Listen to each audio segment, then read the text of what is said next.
அஸ்ஸலாமு அலைக்கும் வரஹ்மத்துல்லாஹி வரகாத்துஹு. ரப்பி ஜித்னி இல்மா, ரப்பி ஜித்னி இல்மா, ரப்பி ஜித்னி இல்மா. யா அல்லாஹ், எங்களுடைய கல்வி ஞானத்தை அதிகப்படுத்துவாயாக. ஆமீன் ஆமீன். நம்ம இந்த கிளாஸில் என்ன பார்க்க போகிறோம்னா, பெண்களினுடைய நற்குணங்கள் எப்படி அப்படிங்கிறதுக்காக ஆல்ரெடி நான் 2 வீடியோ போட்டிருக்கேன். அந்த வீடியோ பார்த்துட்டு வந்து அல்ஹம்துலில்லாஹ் இந்த வீடியோவை பாருங்கள், உங்களுக்கு நல்லா புரியும். நான் ஜஸ்ட்டு ஒரு கிளாஸ்க்கு போய் கற்றுக்கிட்டு இருக்கேன். நான் கற்றுக்கிட்டா மட்டும் இருந்தால் போதாது. என்னை போல் பல பேர் அமௌண்ட் எதுவும் கெட்டி கிளாஸ் எதுவும் சேர முடியாமல் இருந்திருப்பீங்க. அவங்களுக்காக இது வந்து உதவும். நம்மளுடைய மார்க்கம் எவ்வளோ அழகானது அப்படிங்கிறத தெரிஞ்சுக்கிறணும். எல்லா முஃமினான ஆண் பெண் அனைவரும் தெரிஞ்சுக்கிறணும்னு எண்ணத்தில் தான் நான் போடுறேன். ஏதாச்சும் தவறாக சொல்லி இருந்தால் அல்லாஹ்வுக்காக என்னை மன்னியுங்கள், அல்லாஹ் என்னை மன்னிப்பானாக. ஆமீன் ஆமீன் யா ரப்பல் ஆலமீன். சரி, இப்போ இன்றைக்கி என்ன பார்க்க போகிறோம்னா, நற்குணங்கள் அதில் வந்து இதில் எதை பார்க்க போகிறோம்னா, பெற்றோர்களுக்கு நன்மை செய்வாள். அப்போ என்னது, பெற்றோருக்கு நன்மை செய்வாள். அப்போ ஒரு குணங்களில் எந்த குணம் ரொம்ப முக்கியமானதுன்னு பார்த்தோம்னா, பெற்றோருக்கு நன்மை செய்கிறது தான். அதுதான், அதை பற்றி பார்க்கலாம். அல்லாஹ் தாலா கூறுகிறான், அல்லாஹ் ஒருவனையே வணங்குகள், அவனுக்கு எதையும் இணையாக்காதீர்கள், தாய் தந்தையருக்கு நன்மை செய்யுங்கள். இப்போ அல்லாஹாலா கூறுகிறான், என்ன சொல்கிறான், அல்லாஹ் மட்டும்தான் வணக்கத்திற்குரியவன், நாயகன், வேறு யாருமும் இல்லை. எந்த ஒரு கவலையாக இருந்தாலும் சரி, துக்கமும் இருந்தாலும் சரி, சந்தோஷமாக இருந்தாலும் சரி, யாரை தான் போய் ஆளாக போய் சந்திக்கணும், அல்லாஹிடம் மட்டும்தான் தொழுது துவா கேட்டால் போதும். எவ்வளோ பெரிய பிரச்சனையாக இருந்தாலும் சரி, அல்லாஹ் அதுக்கு நிவாரணம் கண்டிப்பாக கொடுப்பான். அதுதான் அல்லாஹ் சொல்கிறான். தொழுகையை கொண்டு மட்டும் அல்லாஹிடம் உதவி தேடக்கூடாது, தொழுகையை கொண்டும் பொறுமையை கொண்டு தான் அல்லாஹிடம் வந்து உதவி தேடணும். கண்டிப்பாக ஒரு விஷயம் உங்களுக்கு நல்லதாக இருந்தால் அல்லாஹ் உங்களிடம் வந்தே சேர்த்தே தீர்வான். ஓகேங்களா? இப்போ அவனுக்கு எதையும் இணையாக்காதீர்கள் அப்படின்னா என்னது, அவனுக்கு இணையாக வேற ஒரு இதை வணங்காதீங்க அப்படின்னு சொல்கிறாங்க. தாய் தந்தையருக்கு நன்மை செய்யுங்கள் அப்படின்னா, சின்ன சின்ன விஷயமா இருந்தாலும் சரி, சீன்னு சொல்லக்கூடாது தாய் தந்தையரை. அப்புறம் சின்ன வீட்டு வேலை பார்க்குறது, இப்படியெல்லாம் எந்த அளவுக்கு உங்களால் முடியுமோ, அம்மாவை சந்தோஷமாக வச்சுக்கிற முடியுமோ அந்த அளவுக்கு வச்சுக்கோங்க. அதுதான் தாய் தந்தையருக்கு நன்மை செய்யுங்கள். அவங்களுடைய தேவைகள் அனைத்தையும் நம்ம பூர்த்தி செய்யணும். அதுதான் நம்மளுடைய தாயை பார்த்தாவே அது நமக்கு நன்மை. நம்மளுடைய தாயை வந்து ஒரு புன்னகையோடு நம்ம பார்த்தா கூட அது நமக்கு நன்மையாக தான் வந்து சேரும். அதுதான் அல்லாஹ் தாலா கூறுகிறான். அடுத்து சொல்கிறான், நபியே, உமது இறைவன் தன்னை தவிர மற்றவரையும் வணங்கக்கூடாது என்று கட்டளை இட்டிருப்பதுடன் தாய் தந்தையருக்கு நன்மை செய்யும்படியாக கட்டளை இடுகின்றான். அப்போ என்ன சொன்னான், நபியே, உன்னோட இறைவன் வந்து என்ன சொல்கிறான், வேறு யாரையுமே வணங்கக்கூடாது. அதே நிமிஷம் தாய் தந்தையருக்கு வந்து நல்ல உபதேசம், நன்மையான செயல்களை அவங்களுக்கு செய்யுங்க. அப்படின்னா என்னது, வீட்டு வேலை பார்க்குறது, எதா வேணால் இருக்கலாம். ஒரு பெற்றோருக்கு என்னென்ன உதவி செய்ய முடியுமோ அதான் தாய் தந்தையருக்கு நன்மை செய்யும்படியாக நம்மளை கண்டிப்பாக செய்யணும். ஒரு பெத்த தாய் 10 மாதம் சுமக்கிறார், அப்படிப்பட்ட அவங்களுக்காக நம்ம வந்து என்ன வேலை செய்ய சொன்னாலும் நம்ம செய்யணும். அதுதான் கட்டளையிடலாம். அல்லாஹ் வந்து உங்களை செய்யலையா செய்யலை அப்படின்னு சொல்லலை, கண்டிப்பாக நீங்கள் செஞ்சே ஆகணும் அப்படிங்கிற. உம்மிடம் இருக்கும் அவர்களில் ஒருவரையோ அல்லது இருவருமோ முதுமையே அடைந்து விட்ட போதிலும் அவர்களை நித்தியமாக என்று சொல்ல வேண்டாம். இப்போ இங்கே என்ன சொல்கிறாங்க, சப்போஸ் உன்னுடைய தாயோ தந்தையோ முதுமையான வயதை அடைந்துட்டா அவங்கள தயவு செய்து சீன் மட்டும் சொல்லாதீங்க. ஏன்னா நம்ம யோசிப்போம், சிப்பமா அப்படின்னு சொல்கிறோம், ஆனால் இது யதார்த்தமான வார்த்தை தான். ஆனால் இந்த சின்ன வார்த்தையை கூட அவங்கள வந்து கஷ்டப்படுத்திடுச்சுன்னு வச்சுக்கோங்களேன், அதை விட மிகப்பெரிய பாவம் வேறு எதுவுமே இருக்காது. அதனால் உங்கள் தாய் தந்தையரை பார்த்து தெரிஞ்சோ தெரியாமலையோ அந்த வார்த்தையை உங்கள் வாயிலேருந்து வரவிடாமல் நீங்கள் தான் பார்த்துக்கணும். இப்போ அந்த அளவுக்கு நீங்கள் வந்து கண்ணியத்தோடையும் மரியாதையோடையும் உங்கள் தாய் தந்தையர்களிடம் நடந்து கொள்ளலாம். அப்போ என்ன சொல்கிறாங்க, இதில் நீங்கள் சீன் மட்டும் சொல்லாதீங்க அவங்க வயசான காலத்தில். ஏன்னா அவங்க வந்து நம்மளை 10 மாதம் சுமந்தது மட்டும் இல்லை, பால் குடிக்க மறக்க வைத்ததுன்னு நம்மளோட சின்ன பாப்பாவை எல்லா தேவைகளையும் அவங்க பூர்த்தி செஞ்சாங்க. அப்படிப்பட்டவங்க முதுமையை அடைந்த போது நம்ம எப்படி சின்ன பிள்ளை மாதிரி இருந்தோமோ அதே மாதிரி தான் அவங்களும் இருப்பாங்க. அப்படிப்பட்ட தாய் தந்தையரை பார்த்து நம்மளை எவ்வளோ அழகிய முறையில் வளர்த்தாங்களோ அதே மாதிரி தான் நம்ம அவங்களுக்கு நல்ல ஒரு பணிவிடையெல்லாம் செய்யணும். சரிங்களா? அந்த நேரத்தில் போய் அவங்க தொல்லை கொடுக்குறாங்க, நோயின்னு பேசிக்கிட்டே இருக்காங்க, அப்படி ஒரு காரணத்தை சொல்லி நீங்கள் அவங்கள சீன் சொல்லவையோ வேற வேகாத வார்த்தையில் சொல்லவோ கூடாது அப்படின்னு யார் சொல்கிறான், அல்லாஹ் தாலா சொல்லிடுறான். இன்னும் அவர்களை வெறுட்டவும் வேண்டாம். ஏங்க வெறுட்ட வேணும்னு சொல்கிறாங்க? இப்போ இருக்கிற மோஸ்ட் ஆஃப் இந்த ஜென்ரேஷனை பார்த்தீங்கன்னா, அந்த அந்த காலத்துலனா அவ்வளோ அழகிய முறையில் வந்து குடும்பத்தோடு வாழ்ந்துருக்கு. ஆனால் இப்போ அப்படி இல்லை.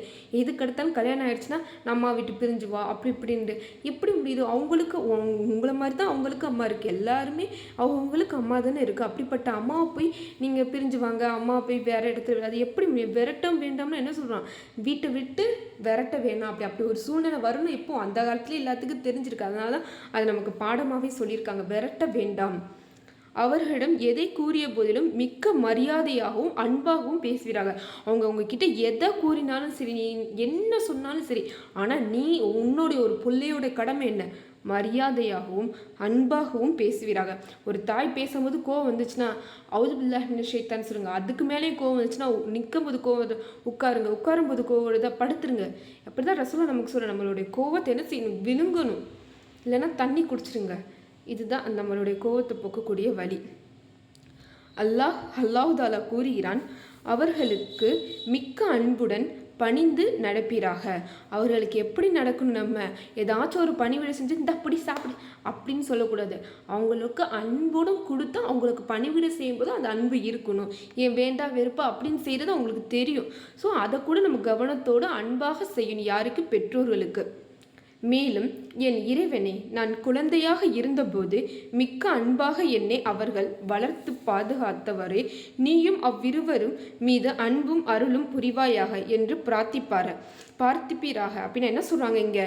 நம்ம வந்து அல்லாஹ்கிட்ட கேட்கணும். மேலும் என் இறைவனே, என்னுடைய கடவுளை யார்? அல்லாஹ் தாலாவுக்கு நம்ம கூப்பிடுறோம். என் இறைவனே, நான் குழந்தையாக இருக்கும்போது என்னை எப்படி அவங்க என்னோடய பெற்றோர் வந்து அன்பாக என்னை வளர்த்தாங்களோ பாதுகாத்தாங்களோ, அதே போல் நீயும் அவ்விருவரும் தாய் தந்தை 2 பேரும் மீது அன்பும் அருளும் வந்து புரிவாயாக. நம்ம யார்கிட்ட கேட்குறோம்? அல்லாஹ்ட்ட பிரார்த்தனை செய்யணும். ஒவ்வொரு துவா அப்பவும் இந்த துவா கேட்டு நம்ம தாய் தந்தையர்களுக்காக துவா கேட்கணும் அப்படின்னு சொல்கிறாங்க. ஓகேங்களா? எந்த துவா? இதுதான்.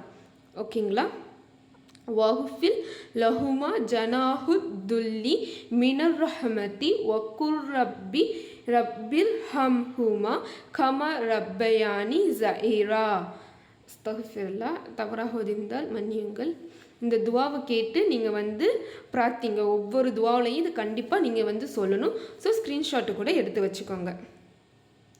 அல்லாஹ் தாலா கூறுகிறான், தாய் தந்தைக்கு நன்றி செய்யும்படியாக நம் மனிதனுக்கு நல்லுபதேசம் செய்திருக்கின்றோம். அப்போ என்ன சொன்னால், நம்ம மார்க்கம் அப்படின்னா என்னது? ஒரு விஷயத்தை மட்டும் சொன்னது மட்டுமே நம்மளுடைய மார்க்கம் இல்லை. எப்படி குடும்பத்தோடு வளர்க்கணும், எப்படி கணவரோடு இருக்கணும், எல்லா விஷயத்தையுமே நம்ம சொல்லித்தரதான் நம்மளுடைய அழகிய மார்க்கம் இஸ்லாம். அதுதான் நம்மளுடைய மார்க்கம் என்ன சொல்லித்தர? தாய் தந்தைக்கு எப்படி நம்ம அவங்களுக்கு நன்றி செய்யும்படியாக நம் மனிதனுக்கு வந்து என்னென்ன செய்யணும் அப்படிங்கிறதையும் நம்ம மார்க்கம் நமக்கு கட்டாயம் சொல்லி தான் தருகிறது. அது மட்டும் இல்லாமல் நம்ம என்னதான் உங்களுக்கு பணிவிடை செஞ்சாலும் நாம் பட்ட கடன், பெற்றோர்கள் பட்ட கடன் தீரவே தீராது. நம்ம காசு கொடுத்தா தீந்துரும் அப்படின்னா இல்லை. எப்பயுமே நம்ம பெற்றோர்களுக்கு கட்டாயமாக பணிவிடை செய்தே ஆகணும். அல்லாஹ் தாலா கூறுகிறான், மனிதன் தன் தாய் தந்தைக்கு நன்றி செலுத்தும்படி நாம் அவனுக்கு நல்லுபதேசம் செய்தோம். அதுதான் நம்ம வந்து தாய் தந்தைக்கு கண்டிப்பாக நீ வந்து நல்ல ஒரு உபதேசம் செஞ்சே ஆகணும் அப்படின்னு சொல்லியிருக்கோம். அவனுடைய தாய் சிரமத்துடனேயே அவளை கற்பத்தில் சுமந்திருந்த சிரமத்துடனேயே பிரவசிக்கின்றார். அப்படின்னா 10 மாதம் நம்மளுடைய தாய் என்ன செஞ்சுருக்காங்க? நம்மளை சுமந்துருக்காங்க. அது மட்டும் இல்லாமல் நம்ம கற்பத்தில் சுமந்து சிரமத்தோடு தான் நம்மளை வந்து என்ன செஞ்சுருக்காங்க? பிறக்கவும் செஞ்சுருக்காங்க. ஈஸியாக எல்லாருமே ஈஸியாக பிறந்துட்டோமா? இல்லை, அதுக்கு அவங்களுக்கு சில வழிகள்னால் ஏற்பட தான் செஞ்சிச்சு. அதை தான் இங்கே சொல்கிறாங்க. அவள் கர்ப்பமானதிலிருந்து இவன் பால்குடி மறக்கும் வரை 30 மாதங்கள் மிக சிரமத்துடன் செல்கின்றன. ஏன்னா தாய் தந்தைகிட்ட போய் கேட்டால் தான் தெரியும், நீங்கள் எப்படி என்னென்ன கஷ்டங்கள் இது பண்ண. தூங்க மாட்டாங்க, ஒழுங்காக சாப்பிட மாட்டாங்க, தன் தூக்கத்தை தியாகம் பண்ண அப்படின்னு பல தியாகம். எத்தனை 30 மாதத்துக்கிட்ட தன்னுடைய பெற்றோர் படுவாங்க. அது எல்லாத்தையும் கஷ்டப்பட்டு எல்லாம் பண்ணதுக்கப்புறம் தான் நம்ம இவ்வளோ பெரிய ஆளாக வந்திருக்கோம். ஆனால் பெரிய ஆளானதுக்கப்புறம் என்ன சொல்கிறோம்? சீப்போமா அப்படி இப்படின்னு நமக்கு வந்த வார்த்தைகளை அல்லாஹ் தாலா எல்லா மக்களையும் காப்பாற்றுவானாக. ஆமீன். இவன் வாலிபமாக 40 வயதை அடைந்தால், என் இறைவனே, நீ என் மீது என் தாய் தந்தையர் மீதும் புரிந்து அருளுக்காக உனக்கு நான் நன்றி செலுத்துகிறேன் அப்படின்னு நம்ம நம்ம என்னது, நம்ம வாலிபமாகனா ஒரு 40 வயசு ஆகிற வரை நம்மளுடைய இறைவன்கிட்ட நம்ம கேட்கணும், என்னுடைய பெற்றோர்களுக்கும் என் தாய் தந்தையர் 2 பேருக்கும் அருள் புரிவாயாக அப்படின்ட்டு. அது மட்டும் இல்லாமல் நம்ம அல்லாஹுக்கு நன்றி செலுத்தவும் செய்யணும். உன் திருப்தியை அடையக்கூடிய நற்செயல்களை செய்யும்படியான நல்லறிவை நீ எனக்கு தந்தருளுவாயாக. அப்போ உன்னுடைய அல்லாஹ்வுடைய திருப்தி அடையக்கூடிய நற்செயல்களை செய்யும்படி எனக்கு நல்ல அறிவை தாங்க அப்படின்னு நம்ம பிரார்த்திக்கிறோம். எனக்கு உதவியாக இருக்கும்படி என் குடும்பத்தை சீர்திருத்தி வை. என்னுடைய தாய் தந்தையருக்கு எனக்கு உதவிபடியாக இருக்கும்படி எனக்கு நல்ல ஒரு சீர்திருத்த வை அப்படின்னு நம்ம சொல்கிறோம். நிச்சயமாக நான் உன்னையே நோக்கினேன். கண்டிப்பாக நான் வேறு யாரையுமே நோக்கினேன், அல்லாஹ் உன்னை மட்டுமே நான் வணங்குகின்றேன். உனக்கு முற்றிலும் வழிபட்டவர்களில் நானும் ஒருவன் என்று கூறுவான். அது மட்டும் இல்லாமல் நான் உனக்கு மட்டும்தான் வணங்குகிறேன், உன்னை தவிர வேறு யாரையுமே நான் வழிபடலை அப்படின்ட்டு இங்கே சொல்கிறாங்க. இங்கே என்ன அல்லாஹ் கூறுகிறான். அகைன் ரீட் பண்ணுறேன். மனிதன் தன் தாய் தந்தைக்கு நன்றி செலுத்தும்படி நாம் அவனுக்கு நல்லுபதேசம் செய்தோம். நம்ம தாய் தந்தைக்கு நல்லுபதேசம் செய்தோம். அவனுடைய தாய் சிரமத்துடனே அவளை கற்பத்தில் சுமந்திருந்து சிரமத்துடனே பிரசவிக்கின்றாள். அவள் கற்பமானதிலிருந்து இவன் பால்குடி மறக்கும் வரை 30 மாதங்கள் மிக சிரமத்துடன் செல்கின்றன. இவன் வாலிபமாகி 40 வயதை அடைந்தால், என் இறைவனே, நீ என் மீது என் தாய் தந்தையர் மீதும் புரிந்த அருளுக்காக உனக்கு நான் நன்றி செலுத்துகிறேன். உன் திருப்தியை அடையக்கூடிய நற்செயல்களை செய்யும்படியான நல்லறிவை நீ எனக்கு தந்தருளுவாயாக. எனக்கு உதவியாக இருக்கும்படி என் குடும்பத்தை சீர்திருத்தி வை. நிச்சயமாக நான் உன்னையே நோக்குகிறேன், உனக்கு முற்றிலும் வழிபட்டவர்கள் நானும் ஒருவன் என்று கூறுவான். அல்லாஹ் தாலாவே சொல்றான், இப்படின்னா செய்யுங்க, கண்டிப்பாக நான் யார், அல்லாஹ் மட்டும்தான் வணங்கக்கூடியவன். அல்லாஹ் அது மட்டும் இல்லாமல் நம்ம தாய் தந்தையர்களுக்கு நன்றி பணிவிடைகள் செய்ய வேண்டிய ஒரு கட்டாயத்தில் நம்ம எல்லாருமே இருக்கோம். மனிதனுக்கு அவனது பெற்றோருடன் நல்லுறவு பேணும்படி நாம் உபதேசிக்கின்றோம். அப்படின்னா எனது தாய் தந்தையருக்கு நீங்கள் பழகும்போது நல்ல ஒரு உறவுலையே பழகுங்க, எப்பயுமே சண்டை போடுறது அப்படின்னா இருக்கக்கூடாது அப்படின்னு சொல்கிறாங்க. அவனது தாய் அவளை பலவீனத்துக்கு மேல் பலவீனத்துடன் கஷ்டத்திற்கு மேல் கஷ்டத்துடன் சுமந்தாள். அப்போ என்ன சொல்கிறாங்க, தாய் நம்மளை ஈஸியாக பெற்றிருக்காங்க அப்படி இல்லை, பலவீனத்துக்கு மேல் பலவீனம் கஷ்டத்திற்கு மேல் கஷ்டமாக தான் நம்ம அவங்க நம்மளை சுமந்திருக்காங்க. அவனுக்கு பால்குடி மறக்க வைப்பது 2 ஆண்டுகள் ஆகும். அப்போ நம்மளுடைய குழந்தைய பால்குடி மறக்க எத்தனை மாதங்கள் ஆகுது, மொத்தம் கிட்டத்தட்ட ஒரு 30 மாதம். அதை என்ன சொல்கிறாங்க, 2 வருஷம் ஆகுதுன்னு சொல்கிறாங்க. அதாவது நீ எனக்கு உன் பெற்றோருக்கு நன்றி செலுத்து, என் பக்கம்தான் மீளுதல் இருக்கிறது. இதனால் நான் உன்னுடைய பெற்றோர்களுக்கு எப்படி நன்றி செலுத்தும் அளவுக்கு நீ பணிவிடை செய்யணும், நன்றி செலுத்துன்னு சொல்கிறாங்க. அப்படி செஞ்சால் மட்டும்தான் என் பக்கம்தான் மீளுதல்னா கண்டிப்பாக நீ யாரை போய் சந்திக்கலாம், அல்லாஹ் தாலாவை தான் சந்திக்க போகிறோம். அப்படிங்கிறப்போ நம்ம பெற்றோர்களுக்கு நன்மை தான் செய்யணும் அப்படிங்கிறத சொல்கிறாங்க. உனக்கு அறிவில்லாத ஒன்றை எனக்கு நீ இணையாக்குவதற்கு அவர்கள் உன்னை சிரமப்படுத்தினாள். இது என்ன சொல்ல வராங்க, சப்போஸ் உனக்கு அல்லாவே சொல்கிறான், உன் பெற்றோர்களுக்கு நன்றி செலுத்து, அவங்களை எதிர்த்து பேசாத அப்படி இப்படின்னு சொல்கிறாங்க. அப்படி இருந்தும் உன்னுடைய பெற்றோர்கள் உனக்கு உன்னை சொல்கிறாங்க, நீ அல்லாவுக்கு இணை வேற ஒருத்தவங்களை வணங்குன்னு உன் பெற்றோர்கள் சொன்னால், அப்போ என்ன பண்ணுமா, அதற்காக உன் மீது அவர்கள் முழு முயற்சி செய்தால் அவ்விருவருக்கும் நீ கீழ்ப்படியாது. இந்த ஒரு விஷயத்துக்கு மட்டும் கீழ்ப்படியாது, மற்ற எல்லா விஷயத்துக்கும் அவங்களுடைய பேச்சை கேளு. ஆனால் அல்லாஹுக்கு இணையாக வேற ஒரு கடவுளை வணங்க சொன்னால் மட்டும் உன் பெற்றோர்களோட பேச்சை கேட்காத. மற்ற எல்லா விஷயம் அதுக்காக அவங்க அப்படி சொல்கிறாங்க சொல்லி நம்ம அவங்கள திட்டவோ இல்லை பேசவோ எதுவுமே செய்யக்கூடாது, கீழ்ப்படியே தான் கூடாது. ஓகேங்களா? ஆனால் உலக விஷயத்தில் அவ்விருவருடன் நல்ல முறையில் பழகும். ஆனால் இந்த உலகத்தோட விஷயத்தில் நம்ம கண்டிப்பாக அவங்களோட நல்ல முறையில் தான், அழகிய முறையில் தான் பழகணும். என் பக்கம் திரும்பியவர்களின் பாதையை நீ பின்பற்று. யாரெல்லாம் அல்லாஹுடைய வழியை பின்பற்றும் அதே போல் நீங்களும் பின்பற்றுங்க. பிறகு என் பக்கம்தான் உங்கள் அனைவருடன் மீளுமிடம் இருக்கிறது. ஏன்னா நம்ம கண்டிப்பாக அல்லாஹுதால தான் சந்திக்க போகிறோம். அதை தான் இங்கே சொல்கிறாங்க. நீங்கள் செய்து கொண்டிருந்ததை நான் உங்களுக்கு அறிவிப்பேன். அது மட்டும் இல்லை, அல்லாஹ் அறிவிப்பான். நம்ம என்னென்ன சின்ன சின்ன விஷயம் செய்கிறோமோ அது எல்லாமே அல்லாஹ் உற்றும் நோக்கி அறிந்தவனாக தான் இருப்பான். அது கடைசியில் நம்மக்கிட்டே அவன் சொல்லி காட்ட தான் போகிறான். அதை தான் சொல்கிறாங்க. நான் நபி ஸல்லல்லாஹு அலைஹி வஸல்லம் அவர்களிடம் எந்த அமல் அல்லாஹுவிற்கு மிக விருப்பமானது என்று கேட்டேன். அப்போ நபி ஸல்லல்லாஹு அலைஹி வஸல்லம் அவங்களிடம் போய் கேட்குறாங்க, எது அல்லாஹுக்கு ரொம்ப மிக விருப்பமானது அப்படின்னு கேட்டிருக்காங்க. அதற்கு நபி ஸல்லல்லாஹு அலைஹி வஸல்லம் கூறினார்கள், தொழுகையை அதற்குரிய நேரத்தில் நிறைவேற்றுக. நிறைவேற்றுவது பிறகு என்ன அப்படின்னா நபி ஸல்லல்லாஹு அலைஹி வஸல்லம் சொல்கிறாங்க, தொழுகையை வந்து அந்தந்த நேரத்தில் போய் நீங்கள் நிறைவேற்றணும். பிறகு என்னன்னு கேட்டதுக்கு, பிறகு பெற்றோருக்கு நன்மை செய்து, அதுக்கப்புறம் என்ன சொல்லியிருக்காங்க, பெற்றோருக்கு நன்மை செய்வது. பிறகு என்ன கேட்டதுக்கு, அதுக்கு அல்லாஹ்வின் பாதையில் ஜிஹாதத் செய்கிறது அப்படின்னு சொல்லியிருக்காங்க. இப்போ இங்கே 3 விஷயம் சொல்கிறாங்க. முதல் தொழுகை, பெற்றோர், அதுக்கப்புறம் என்னது நமக்கு ஜிஹாதத் செய்வது. ஒருவர் நபி ஸல்லல்லாஹு அலைஹி வஸல்லம் அவர்களிடம் வந்தார். அவர் கூறினார், நான் அல்லாஹ்விடம் நன்மையை வேண்டியவனாக ஹிஜ்ரத்திற்கு ஜிஹாதத்திற்கு ஹிஜ்ரத்துக்கும் ஜிஹாதிற்கும் உங்களுடைய சந்திய வாக்கு பிரமாணம் செய்கின்றேன் அப்படின்னா என்ன சொல்கிறாங்கன்னா, என் ஹிஜ்ரத்னா அல்லாஹுடைய பாதையில் வந்து ஊராக போய் அல்லாஹுடைய மார்க்கத்தை வந்து எத்தி வைக்கிறது தான் ஹிஜ்ரத்துன்னு சொல்லுது. ஜிஹாதிற்குன்னா போர் புரிவாங்கன்னா அது வந்து யாருடைய பாதை, அல்லாஹுடைய பாதையில் தானே ரெண்டுமே உள்ளது. அதுதான் உங்களிடம் சந்தேக வாக்கு பிரமாணம் செய்கின்றேன்.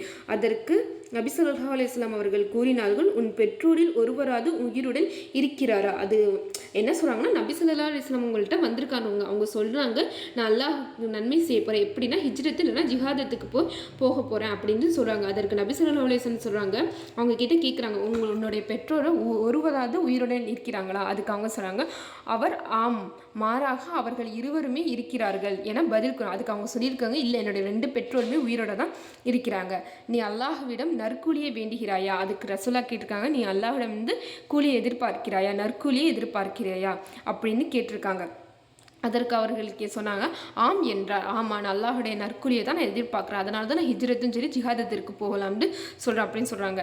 பிறகு நபி ஸல்லல்லாஹு அலைஹி வஸல்லம் அவர்கள் கூறினார்கள், உன் பெற்றோருடைய திருப்தி செய் அப்படின்னா என்ன சொல்கிறாங்க, ரசூலா சொல்கிறாங்க, நீ வந்து ஹிஜ்ரத்தோ இல்லை ஜிஹாதத்தோ செய்வேன், உன் பெற்றோர் இருவருமே நல்ல முறையில் தானே இருக்காங்க, அவங்களுக்கு போய் நீ திரும்ப செல்லு அப்படின்னா பெற்றோரிடம் போய் திரும்ப செல்லு, அவர்களுடன் அழகிய முறையில் சேர்ந்து வாழ. நீ அவங்களோட அழகிய முறைனா ஒரு அன்போடும் பணிவோடும் அக்கறையோடும் நீ வந்து உன் பெற்றோரிடம் வந்து போய் வாழு அப்படின்னு ரசூலா வந்து சொல்லி திருப்பி அனுப்பிவிடுறாங்க. ஒருவர் நபி ஸல்லல்லாஹு அலைஹி வஸல்லம் அவர்கள் வந்தார். இன்னும் ஜிஹாதில் கலந்து கொள்ள நபி அவர்களிடம் அனுமதி கேட்டார். இன்னொருத்தவர் வந்து நான் ஜிஹாதத்தில் கலந்து கொள்ளணும், எனக்கு அனுமதி கொடுங்கன்னு நபி அவர்கள்ட்ட வந்து கேட்டிருக்காங்க. அதுக்கு உமது பெற்றோர் உயிருடன் இருக்கிறார்களா என நபி ஸல்லல்லாஹு அலைஹி வஸல்லம் அவர்கள் கேட்டார்கள். அதுக்கு தான் ரசூலா கேட்டிருக்காங்க, உங்களோட பெற்றோர் வந்து உயிரோடு இருக்காங்களா? அதுக்கு வந்து அவர் ஆம் என்றார். ஆமாம், அவங்க இருக்காங்க அப்படின்ட்டு. அவ்விருவரில் நீ ஜிஹாதத் செய், ஜிஹாத்துடைய நன்மை அவர்களுக்கு பணிவிடை செய்வதில் தேடு அப்படின்னு என்ன சொல்கிறாங்க. நீ வந்து ஜிஹாதத்துக்கு போகிறது போல உனக்கு பெற்றோர்களுக்கு நீ பணிவிடை செய், பணிவிடம் செய்கிற மூலம் நம்ம வந்து ஜிஹாதத்துக்குரிய நன்மையை அடைந்திருக்கலாம் என்று நபி ஸல்லல்லாஹு அலைஹி வஸல்லம் வந்து கூறினார்கள்.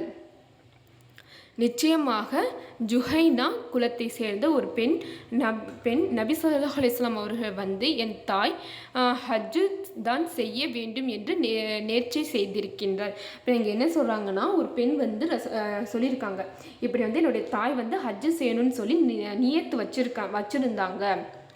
ஆனால் அவர் ஹஜ்ஜு செய்யவில்லை. ஆனால் அவங்க வந்து ஹஜ்ஜு செய்யலைன்னா செய்ய முடியலை போல். அதுக்குள்ளே அவங்க வந்து என்ன ஆயிட்டாங்க, இறந்து விட்டார்கள். ஆகவே அவர் சார்பாக நான் ஹஜ்ஜு செய்ய வேண்டுமா என்று கேட்டார். அதுக்கு பதிலாக நான் வந்து ஹஜ்ஜு செய்யணுமா அப்படின்ட்டு கேட்டிருக்காங்க. அதுக்கு நபி ஸல்லல்லாஹு அலைஹி வஸல்லம் அவர்கள் கூறினார்கள், ஆமாம், நீ அவங்களுக்கு பதிலாக நீ செஞ்சு தான் ஆகணும். அவள் சார்பாக நீ ஹஜ்ஜு செய், நீ கண்டிப்பாக அவங்களுக்கு பதிலாக நீ ஹஜ்ஜு செஞ்சு தான் ஆகணும். நீ அறிவிப்பாயாக, உன் தாயின் மீது கடன் இருந்தால் அதை நீ நிறைவேற்றியா அல்லவா? அதில் அல்லாஹ்வின் அவனது கடமைகளை நிறைவேற்றுங்கள். அல்லாஹ் அவனது கடமைகள் நிறைவேற்றுவதற்கு மிக தகுதியானவர். இங்கே என்ன சொல்கிறாங்க, சப்போஸ் நமக்கு தாய் தந்தையரோட நியத்தாக இருந்தாலும் சரி, கடனாக இருந்தாலும் சரி, கண்டிப்பாக நம்ம பிள்ளையாகிய நம்ம நிறைவேற்றி தான் ஆகணும் அப்படின்னு அல்லாஹு தாலா கூறுகிறான். அல்லாஹுவிற்கு அவனது கடனை அவனது கடமைகளை நிறைவேற்றுக்க. அப்படின்னா அல்லாஹு தாலாவுக்கு கடமை தொழுகை, நோன்பு, ஜகாத் எல்லாமே நம்ம செஞ்சு தான் ஆகணும். அல்லாஹ் அவனது கடமைகள் நிறைவேற்றுவதற்கு மிக தகுதியானவன். நம்ம கண்டிப்பாக நம்ம வந்து உங்களோட கடனை வந்து செய்யணும். அதுக்கு நம்ம தான் என்னது தகுதியான ஒரு நபர், பெற்றோர்களுடைய இதை சேர்க்கறதுக்கு, நன்மைகளை செய்கிறதுக்கு. இப்போ இதை கண்டிப்பாக நம்ம வந்து கடன் இருந்தாவோ இல்லை ஜிஹாதத் செய்யணும் ஆசை இருந்தாவோ அவங்களுடைய கடனை நம்ம கண்டிப்பாக முடிச்சே ஆகணும், நம்ம பண்ணியே ஆகணும் அப்படின்னு சொல்கிறாங்க. இப்போ நெக்ஸ்ட்டு பார்ப்போமா. நிச்சயமாக ஒரு பெண் ரசூல் ஸல்லல்லாஹு அலைஹி வஸல்லம் அவர்களிடம் வந்தார். மேலும் அவள் கூறினார், நிச்சயமாக என் தாயின் மீது ஒரு மாத நோன்பு மீதுமாக உள்ள நிலையில் அவள் மரணம் அடைந்து விட்டாள். அப்போ என்ன சொல்கிறாங்க, ரசூலாட்ட ஒரு பெண்மணி சொல்கிறாங்க, இப்படி என்னுடைய தாய் நோன்பு வைக்கணும்னு நினச்சாங்க, ஆனால் அது ஒரு மாதம் இன்னும் ஒரு மாதம் வைக்கணும், ஆனால் அதுக்குள்ளே அவங்க இறந்து விட்டாங்க. அவள் சார்பாக நான் நோன்பு வைக்கலாமா அப்படின்னு கேட்டிருக்காங்க. அதுக்கு ரசூல் ஸல்லல்லாஹு அலைஹி வஸல்லம் கூறுகிறார்கள், நீ சொல், உமது தாயின் மீது கடன் இருந்தால் அதை நீ நிறைவேற்றுவா அல்லவா? அவர் ஆம் என்று கூறினார். இதே உன்னுடைய தாய் தந்தர் மீது கடன் இருந்தால் நீ நிறைவேற்றுவியா அப்படின்னு ரசூலா கேட்டிருக்காங்க. அதுக்கு ஆம் சொன்னாங்க. அதற்கு நபி ஸல்லல்லாஹு அலைஹி வஸல்லம் கூற, அல்லாஹுவின் கடன் நிறைவேற்றுபவதற்கு மிக தகுதியானது அப்படின்னு என்ன சொல்றாங்க. அப்போ நீ அல்லாஹுடைய கடன் என்னது, நோன்பு வைக்கிறதுன்னு சொல்லி அவங்க பெற்றோர்கள் வாக்கு கொடுத்துருக்காங்க. அப்போ பிள்ளையாக நம்ம என்ன செய்யணும், அவங்களுடைய கடனை நம்ம தான் முடிக்கணும். அதுதான் இங்கே சொல்ற, அல்லாஹுவின் கடன் நிறைவேற்றுவதற்கு மிக தகுதியானது அப்படின்னு சொல்லி முடிக்கிறாங்க இங்கே. ஓகேங்களா. நெக்ஸ்ட்டு அடுத்த இதில் பார்க்குறோம். அது என்ன பார்க்க போகிறோம்னா, பெற்றோருக்கு நன்மை செய்வால் அவர்கள் முஸ்லீம் அல்லாதவர்களாக இருந்தாலும். என்ன சொல்கிறாங்க, சப்போஸ் இப்போ இந்த கன்வெர்டட் முஸ்லீமான இருக்காங்க பார்த்தீங்களா, அவங்க ஹிந்து தான், பட் அவங்க பிள்ளைகள் என்ன இருக்காங்க, முஸ்லீமாக இருப்பாங்க. அப்படிப்பட்டவங்களாக இருந்தாலும் கூடியது நம்மளுடைய மார்க்கம் என்ன சொல்லுது, அவங்க ஹிந்துவாக இருந்தாலும் சரி நம்ம நன்மை தான் செய்யணும். ஏன்னா எல்லாருடைய பெற்றோருமே 10 மாதம் சுமந்து கஷ்டப்பட்டு தான் எல்லாத்தையும் வளர்த்துருக்காங்க. அதை தான் இங்கே சொல்கிறாங்க. இதை நெக்ஸ்ட் இதில் நம்ம இன்ஷா அல்லாஹ் பார்க்கலாம். அஸ்ஸலாமு அலைக்கும் வரஹ்மத்துல்லாஹி வபரகாத்துஹு. ரப்பி ஸித்னி இல்மா, ரப்பி ஸித்னி இல்மா, ரப்பி ஸித்னி இல்மா. யா அல்லாஹ், என்னுடைய கல்வி ஞானத்தை அதிகப்படுத்துவாயாக.